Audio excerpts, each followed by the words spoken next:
I get a feeling there's gonna be a riot.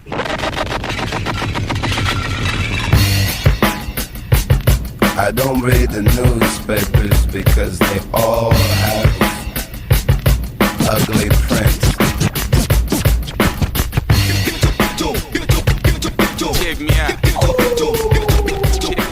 Steering system atau sistem kemudi. Sistem kemudi berfungsi untuk mengatur arah laju kendaraan atau bermanuver dengan cara membelokkan roda depan kendaraan. Steering system terbagi atas beberapa tipe. Tipe yang pertama ialah manual steering. Pada manual steering, transfer gaya dari steering wheel ke roda penggerak diteruskan secara langsung tanpa adanya bantuan untuk membantu membelokkan roda. Dengan kata lain, tipe ini 100% menggunakan tenaga driver atau operator untuk dapat bekerja. Ketika steering wheel diputar oleh operator, steering column akan meneruskan tenaga putar tersebut ke steering gear. Pada steering gear, tenaga tersebut akan diperbesar sehingga didapatkan momen yang lebih besar untuk menggerakkan roda depan melalui steering linkage. Untuk komponen manual steering tersebut terdapat yaitu steering wheel yang berfungsi untuk mengatur arah laju kendaraan dengan gerakan putar. Lalu yang kedua terdapat steering column. Di dalam steering column juga terdiri atas yang pertama ialah steering main shaft yang berfungsi untuk meneruskan putaran steering wheel ke gearbox. Lalu ada column tube yang berfungsi untuk mengikat main shaft ke body. Lalu ada bracket column pada tipe breakaway type yang berfungsi untuk menyerap gaya dorong dari pengemudi pada saat terjadinya tabrakan. Lalu juga ada fitur steering lock yang berfungsi untuk mengunci main shaft ketika tidak digunakan. Lalu ada tilt and telescopic mechanism yang berfungsi untuk mengatur posisi steering. Lalu terdapat komponen steering gear yang berfungsi untuk meningkatkan momen atau torsi untuk membelokkan roda depan dan juga untuk merubah gerakan radial dari steering wheel menjadi gerakan aksial. Lalu komponen terakhir terdapat steering linkage. Steering linkage terdiri dari rod dan arm yang berfungsi untuk meneruskan tenaga gerak dari steering gear ke roda depan. Tipe steering yang berikutnya ialah tipe power steering. Tipe power steering juga terdiri atas dua macam. Yang pertama ialah hydraulic power steering atau HPS. HPS ini menggunakan bantuan mekanisme hidrolik untuk meringankan kerja operator dalam membelokkan kendaraan. HPS memiliki booster hidraulis di bagian tengah mekanisme dan dirancang untuk mengurangi usaha pengemudian bila kendaraan bergerak pada putaran rendah dan menyesuaikannya pada tingkat tertentu bila kendaraan bergerak mulai pada kecepatan medium sampai kecepatan tinggi. Komponen hydraulic power steering yang pertama ialah steering wheel yang berfungsi untuk mengendalikan arah laju kendaraan. Lalu ada steering column AC yang berfungsi untuk meneruskan putaran steering wheel ke steering gearbox. Lalu gearbox sendiri berfungsi untuk menaikkan momen puntir atau torsi dan merubah gaya radial menjadi gaya aksial. Lalu terdapat fan pump yang berfungsi untuk membangkitkan tekanan hidraulis. Di fan pump juga terdapat reservoir tank yang berfungsi sebagai tempat penyimpanan fluida dan melihat level fluida atau ketinggian atau jumlah fluida. Lalu ada steering linkage yang berfungsi untuk meneruskan gaya dari gearbox ke roda agar roda dapat berbelok. Lalu tipe power steering yang kedua ialah electronic power steering. Electronic power steering menggunakan bantuan putaran dari motor listrik yang dapat meringankan beban kerja operator. Ketika operator memutarkan steering wheel, sensor-sensor yang terdapat pada EPS akan membaca torsi pada steering wheel dan kecepatan kendaraan. Lalu data torsi dan kecepatan tersebut akan dikirimkan ke electronic control unit untuk menentukan seberapa besar daya yang pas untuk meringankan beban operator melalui putaran motor. Komponen-komponen elektronik power steering yang pertama ialah sensor. Sensor ini terdapat 3 buah. Sensor yang pertama ialah torque sensor yang berfungsi untuk mendeteksi torsi yang diberikan oleh operator untuk memutar steering wheel dan mengirimkannya ke ECU. Sensor yang kedua ialah vehicle speed sensor atau VSS yang berfungsi untuk mendeteksi kecepatan kendaraan. Lalu ada noise suppressor yang berfungsi untuk mendeteksi kondisi mesin, apakah mesin dalam kondisi hidup atau dalam keadaan mati. Komponen kedua ialah controller, berfungsi untuk membaca data yang diberikan oleh sensor-sensor dan menggerakkan aktuator sesuai kebutuhan kerja. Lalu komponen yang ketiga ialah aktuator.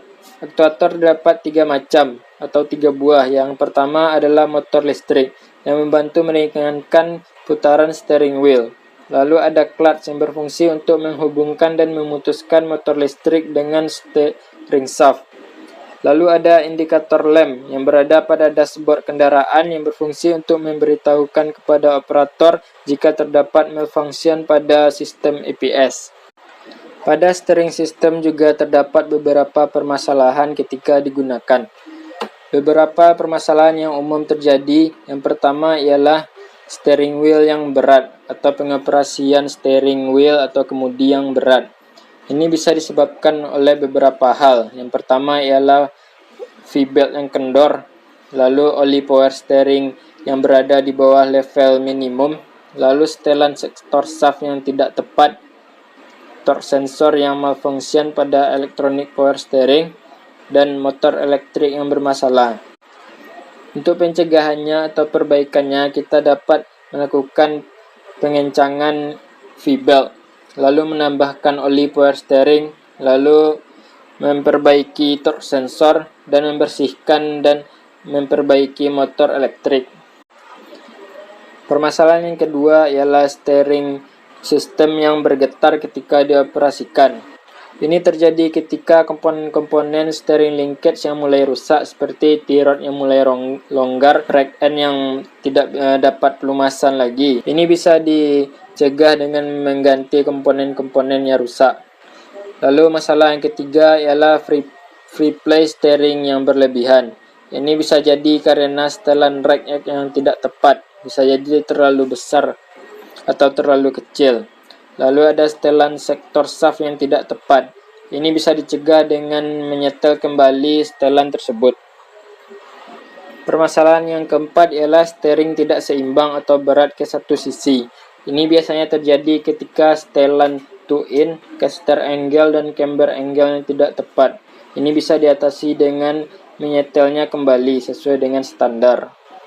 Front wheel alignment atau biasa disebut geometri roda ialah penyetelan sudut geometris dan ukuran roda-roda depan yang biasanya terdiri dari camber, caster, two angle, steering axis inclination, dan turning radius. Ini berfungsi untuk menghasilkan stabilitas dalam pengemudian kendaraan. Jenis-jenis geometri roda yang pertama ialah camber angle. Jika dilihat dari depan, roda kendaraan akan miring ke arah luar atau dalam. Ini disebut camber, dan pengukurannya dalam derajat kemiringan dari posisi vertikal. Komponen-komponen utama pada camber angle ialah shock absorber, yang berfungsi untuk meredam getaran pada kendaraan yang diakibatkan oleh permukaan jalan. Lalu steering knuckle, sebagai titik putar roda saat dibelokkan. Lalu ada roda yang berfungsi untuk menggerakkan kendaraan maju mundur atau kiri dan kanan. Lalu komponen utama ialah camber bolt dan seam adjuster yang berfungsi untuk menyetel sudut camber. Lalu yang kedua ada caster angle. Garis tengah steering axis biasanya miring bila dilihat dari samping. Sudut yang dibentuk oleh garis ini dengan garis vertikal disebut caster. Komponen-komponen utama dari caster angle itu adalah shock absorber yang berfungsi untuk menyerap getaran pada kendaraan dan roda untuk merubah arah dan laju kendaraan. Steering axis inclination atau kingpin inclination angle, yaitu sumbu tempat roda berputar saat berbelok ke kiri atau ke kanan disebut steering axis. Sumbu ini digambarkan sebagai garis imajinasi antara bagian atas dari shock absorber upper support bearing dan lower suspension arm ball joint. Garis ini miring ke dalam dapat dibayangkan dari bagian depan kendaraan yang biasa disebut sudut kingpin. Komponen-komponen pada SAI ini adalah shock absorber, steering knuckle, roda, dan lower suspension arm ball joint. two angle. Ketika roda dilihat dari atas, akan terlihat jarak yang beda antara bagian depan dan belakang roda. Disebut two in bila bagian depan tersebut jaraknya lebih pendek, sedangkan two out berguna untuk kestabilan kendaraan pada saat berbelok. Komponen-komponen utamanya adalah roda penggerak, rack end, dan T-rod. Turning radius. Bila roda depan, kanan, dan kiri mempunyai radius sama, maka kendaraan akan slip pada saat berbelok.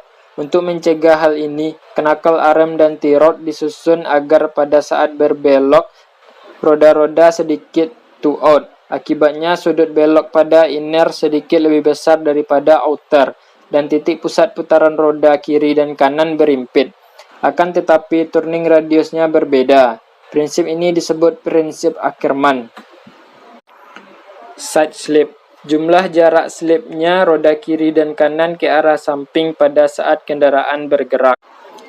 Jika geometri roda tersebut tidak dalam keadaan standar, maka akan timbul kerusakan-kerusakan atau gejala seperti keausan ban yang tidak rata, pengemudian berat di kecepatan rendah atau tinggi, lalu pengemudian tidak stabil, dan setir tidak dapat kembali setelah berbelok. Ini dapat dicegah atau diperbaiki dengan cara menyetel kembali geometri roda sesuai dengan standar. Parking brake atau rem parkir. Rem parkir berfungsi untuk menjaga posisi kendaraan pada saat diam atau pada saat posisi parkir agar tidak meluncur, terutama pada tempat-tempat yang tidak rata atau menurun. Pada saat kendaraan pada posisi parkir, kemudian tuas rem tangan ditarik, maka kabel rem tangan bagian depan yang dihubungkan oleh equalizer akan menarik kabel rem tangan bagian kiri bersama-sama dengan bagian belakang kanan. Akibatnya, kedua kabel tersebut akan menggerakkan brake shoe dan menahan putaran brake drum, maka kendaraan dapat ditahan pada. Tipe rem parkir terdapat dua. Yang pertama adalah center brake type. Mekanisme rem hanya ada satu dan dipasangkan di antara transmisi dan drive shaft. Lalu yang kedua adalah tipe rear wheel parking brake type. Terdapat satu mekanisme pada masing-masing roda belakang, terpasang menyatu dengan mekanisme rem tromol utama. Komponen-komponen rem parkir. Yang pertama ada tuas atau lever, yang berfungsi untuk mengaktifkan atau menonaktifkan rem parkir. Tipe-tipe tuas rem parkir adalah tipe batang atau tongkat, lalu tipe pedal. Ada tipe tombol dan tipe geser. Komponen yang kedua ada parking brake cable. Kabel bagian depan berfungsi untuk menarik equalizer, sedangkan kabel bagian belakang berfungsi untuk menarik lever yang menggerakkan sepatu rem. Lalu ada drum brake mechanism. Mekanisme rem parkir menyatu dengan rem tromol. Rem tromol bekerja digerakkan oleh mekanisme rem parkir dan rem tromol yang menghentikan kendaraan pada saat parkir. Pada rem parkir terdapat permasalahan seperti parking brake can active atau rem tidak dapat berfungsi sama sekali. Ini biasanya disebabkan oleh kabel rem yang putus atau mekanisme rem tromol yang rusak. Ini bisa dicegah dengan mengganti. Lalu ada rem yang hanya berfungsi pada salah satu roda. Ini biasanya terjadi karena celah pengereman roda kiri dan kanan yang tidak sama. Ini bisa dicegah dengan menyetel kembali celah pengereman roda kiri dan kanan. Hydraulic brake. Hydraulic brake atau rem hidrolik. Ketika pedal rem ditekan, piston pada master silinder akan mendorong minyak rem dan tekanannya menuju ke kaliper atau wheel cylinder melalui selang rem. Wheel cylinder akan mendorong shoe dan menahan putaran tromol sehingga kendaraan dapat berhenti. Komponen-komponen rem hidrolik adalah pedal yang berfungsi untuk mengaktifkan rem, lalu master silinder yang berfungsi untuk mendorong atau menekan minyak rem. Lalu ada selang rem yang berfungsi untuk meneruskan atau sebagai jalur minyak rem. Lalu ada kaliper atau wheel cylinder yang berfungsi sebagai aktuator untuk menekan brake shoe atau brake pad. Permasalahan yang sering terjadi pada rem hidrolik yang pertama adalah rem yang tidak pakem. Ini biasanya terjadi karena adanya kebocoran pada sistem hidrolik, brake pad yang aus, atau master silindernya yang bocor pada bagian dalam atau internal linkage. Ini bisa dicegah dengan mengganti komponen yang rusak atau yang sudah aus. Lalu terdapat bunyi-bunyi yang timbul pada saat rem bekerja. Ini biasanya timbul akibat su atau pad yang kotor, lalu akibat drum brake yang tidak rata, lalu keausan pada disc brake. Ini bisa dicegah dengan membersihkan dan mengganti komponen tersebut. Mekanisme penyetel otomatis tipe 1. Penyetel otomatis menyetel renggang antara kanvas rem dengan tromol jika kanvas rem sudah aus. Untuk melakukan penyetelan harus dilakukan dengan menjalankan kendaraan mundur. Bila rem digunakan sewaktu kendaraan berjalan mundur, sepatu rem nomor 2 keluar dari anchor pin sehingga kabel pengantar atau kabel guide menjauhi anchor pin dan menarik kabel. Dari kabel melalui pegas menarik tuas penyetel ke atas atau adjust lever, menyebabkan penyetel sepatu atau shoe adjuster berputar. Jika pedal rem ditekan lebih lanjut, tekanan sepatu bertambah dan pada penyetel sepatu tekanannya menjadi besar, sehingga tegangan pegas kabel atau kabel spring tension tidak dapat memutar penyetel sepatu atau penyetel sepatu berhenti. Mekanisme penyetel otomatis tipe 2. Penyetelan dapat dilakukan dengan sepatu rem, tuas penyangga atau strut lever, dan gigi penyetel atau adjusting ratchet. Pekerjaan penyetelan dilakukan dengan sepatu rem, tuas penyangga, gigi penyetel. Bila sepatu rem ditekan terhadap tromol oleh tekanan minyak, maka sepatu akan terbuka ke kiri dan ke kanan dari dudukan plat jangkar dan menarik tuas penyetel ke arah panah oleh tuas penyangga. Tuas ini dihubungkan pada sepatu trailing untuk menarik penyetel seperti pada tanda panah. Dalam keadaan biasa, sepatu leading yang berubah dan hanya gigi pemindah yang berkaitan. Dengan demikian, kerenggangan sepatu dapat disetel ke harga spesifikasi standar. Mekanisme penyetel otomatis tipe 3. Mekanisme penyetel otomatis untuk penyetelan rem tipe leading trailing dan komponennya terdiri dari tuas sepatu rem tangan atau parking brake shoe strut, penyetel sepatu atau shoe adjuster, pemisah penyetel sepatu, shoe support piece, tuas penyetel, adjust lever, tuas sepatu rem parkir atau parking brake shoe lever, pegas pembalik atau tension spring, dan sebagainya seperti pada gambar. Untuk cara kerjanya, jika rem tangan digunakan, tuas sepatu rem saling menggigit dengan tuas penyetel. Tuas penyetel naik melewati gigi penyetel. Bila tuas rem parkir dikembalikan, tuas penyetel turun memutar penyetel dan akan menyetel renggang sepatu. Bila renggang sepatu sedikit, tuas bergerak naik sedikit ke atas sehingga tuas penyetel tidak dapat melewati gigi penyetel. Anti-lock brake system atau ABS. Cara kerjanya adalah ketika pengemudi menginjak rem, maka hidrolik unit akan membaca seluruh data kendaraan dan kemudian memerintahkan pompa untuk mendistribusikan tekanan minyak rem sesuai kondisi keadaan di tiap bannya. Efek pengaturan tekanan minyak rem secara komputer berdasarkan kondisi aktual kendaraan ini membantu untuk menurunkan kecepatan kendaraan dengan cepat tanpa membuat ban terkunci, sehingga kendaraan tetap mudah dikendalikan. Komponen dari ABS yang pertama adalah speed sensor yang berfungsi untuk mendeteksi kecepatan pada masing-masing roda.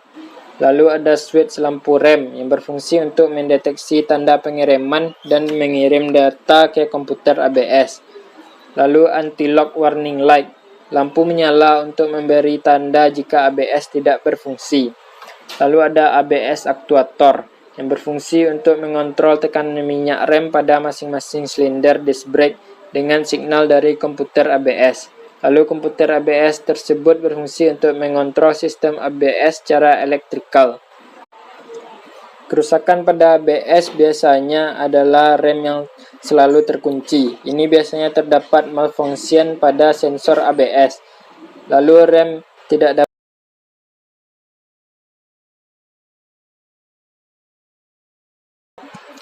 drum brake atau rem tromol. Pada tipe rem tromol, kekuatan tenaga pengereman diperoleh dari sepatu rem yang diam menekan permukaan tromol bagian dalam yang berputar bersama-sama dengan roda. Karena self-energizing action ditimbulkan oleh tenaga putar tromol dan tenaga mengembangkannya sepatu, kekuatan tenaga pengereman yang besar diakibatkan oleh usaha pedal yang relatif kecil. Tipe-tipe rem tromol. Yang pertama ada tipe leading and trailing. Yang kedua ada tipe two leading. Yang ketiga ada tipe uniservo dan yang keempat ada tipe duo servo. Komponen-komponen rem tromol yang pertama adalah backing plate yang berfungsi sebagai tempat tumpuan aksi daya pengereman. Lalu terdapat wheel cylinder yang berfungsi untuk mendorong su dan menekan drum sehingga kendaraan dapat melambat dan berhenti. Lalu ada brake shoe dan brake drum yang berfungsi. Brake shoe berfungsi untuk mencegah putaran tromol dan brake drum berfungsi sebagai penghubung antara sistem rem dengan roda penggerak. Biasanya pada rem tromol terdapat permasalahan yang umum dijumpai, seperti rem yang berbunyi ketika dioperasikan. Biasanya ini diakibatkan oleh brake shoe yang aus dan permukaan tromol yang tidak rata. Ini bisa dicegah dengan mengganti atau memperbaiki komponen tersebut. Lalu ada rem yang kurang daya atau tidak pakem, biasanya disebabkan oleh brake shoe dan brake drum yang sudah mulai aus. Lalu terdapat kekosongan rem yang biasanya diakibatkan oleh kebocoran sistem hidrolik dan kekurangan minyak rem.